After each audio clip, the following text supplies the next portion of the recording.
மேனிஃபெஸ்டேஷன்ஸ்லாம் சுத்த போங்கு. Instagram, YouTube இன்ஃப்ளூயன்சர்ஸ்லாம் சும்மா கெளப்பி விட்டது. அப்படின்னு யாராச்சும் நெனச்சிட்டு இருக்கீங்கன்னா, இது உங்களுக்கான வீடியோ. இல்ல மேனிஃபெஸ்டேஷன்ஸ்ன்னு ஒரு விஷயமே கிடையாது. அப்படின்னு சொல்ற ஒரு ஃப்ரெண்ட் கண்டிப்பா எல்லா கேங்லயும் இருப்பாங்க. அவங்களுக்கு இத நீங்க ஃபார்வர்ட் பண்ணுங்க.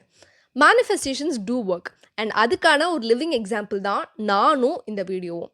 எவ்ளோ சீக்கிரம் நடக்கும்லாம் என்ட்ட கேட்காதீங்க. பட் கண்டிப்பா நடக்கும். அதுவும் நடக்க வேண்டிய நேரத்துல அது கண்டிப்பா நடந்திருக்கும். ஸோ அப்படியே ஒரு 6 டூ 7 மாசம் பின்னோக்கி போனீங்கன்னா, டெய்லியும் காலையில ஆஃபீஸ் போற ரூட்ல ஒரு கம்பெனிய பார்த்துட்டே போவேங்க.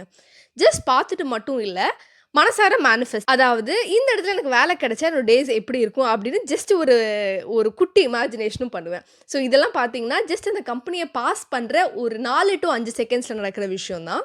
அண்ட் அந்த விஷயம் அங்கேயே முடியறதில்ல.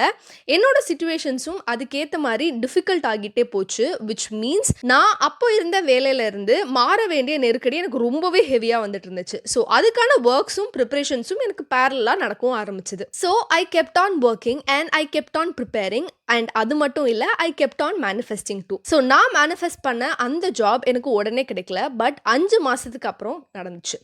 ஸோ இங்க நான் சொல்ல வந்த ஒரே ஒரு விஷயம் தான். மேனிஃபெஸ்டேஷன்ஸ் அப்படின்றது இட்ஸ் நாட் ஜஸ்ட் மியர்லி ஒரு விஷயத்த பார்த்து ஆசைப்படுறது மட்டும் இல்ல. அதுக்கான ஒர்க் அவுட்ஸும் சேர்ந்தது தான். So if your manifestations are real, honest and if you want it so badly and இது எல்லாத்துக்கும் கூட நீங்க இதுக்கான ஒர்க்ஸும் பண்ணீங்க அப்படின்னா, manifestations do work and that is how I got into my dream company.